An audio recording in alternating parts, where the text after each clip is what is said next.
ញញឹមស្រំលែងពើបោះឃើញភ្លៀមហើទប់ចិត្តស្ទើមិនបានសាច់សជាងសៀវភៅតែបងចង់ចាយជើយកពើឲ្យបានយកអូនធ្វើជាគូស្រករ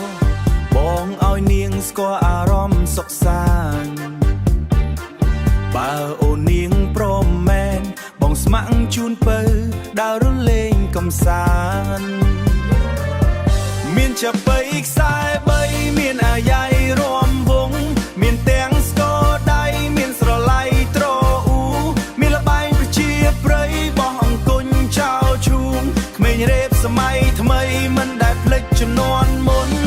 មានអាគារតូចធំលូតលាស់រាល់ថ្ងៃក្មួយខ្មាញ់សាមគ្គីជាតិយើងនឹងជោគជ័យ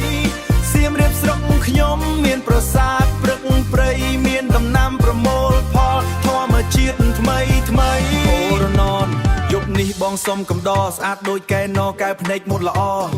នាងស្អាតតាំងពីចុងដៃរហូតដល់ចុងជើងចង្កេះអង្រងទុនប្លន់មានទ្រុំបញ្ចេះពើងឃើញគេស្លៀកពាក់អញ្ចឹងកុំតែគេទំនើងគេจะជួយដាំបាយចេះជួយបង្កាត់ភ្លើងត្រៀមចាហានឲ្យទៀងទាត់មកទៅវត្តទៅវ៉ាទៅមួយឆ្នាំមួយដងទៅបញ្ជួបគ្រួសារទៅលុបទៅស្រុកចូលស្រែចង្ការទៅលុបទៅស្រុកចូលស្រែចង្ការជួបមិញហើយជួបលោកយាយលោកតាត្រៀមចាហានទៅវត្តក្រោយជូនម៉ាក់ប៉ាសុំសេចក្តីសុខជូនក្រុមគ្រួសារសុំឲ្យជួបស្នេហ៍សុំឲ្យជួបស្នេហាចប់ថ្មីចាំបងលើកជូនបណ្ដាការ25ខេត្តក្រុងប៉ុណ្ណឹងបងស៊ីផុយដើរលេងមិនឲ្យអូនចំណាយលុយមាន power band ទុកឲ្យអូនដោតដុយអង្គុយមើលលបំចាំស្នេហ៍លខោនខោលអាប់ស្រាក៏មានដែរអ៊ំទូកអកក៏បុកសំពះព្រះខែស្នាវត្តព្រះធរយើងជាអ្នកមើលថែការគោរពដឹងគុណនៅបន្សល់ឲ្យដិតដាមពេលដែលជួបខ្មែរអ៊ីស្លាមជនជាតិភាគតិចហើយនៅកម្ពុជាក្រោមពួកយើងសុទ្ធតែជាខ្មែររួបរួមគ្នាជាចង្កោមលើកដៃសំពះត្រេកគោរពអរគុណមុននឹងចង់ឲ្យគេស្លាញ់ត្រូវចេះគោរពគេមុនចេះគោរពគេហៅថាចេះគោរពខ្លួនឯងកុំធ្វើរឿងអាស្រ័យប្រយ័ត្នតែខ្មាស់គេឯ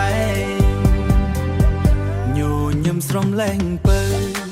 ចប់ឆ្នាំថ្មីចាំបងលើកជូនបណ្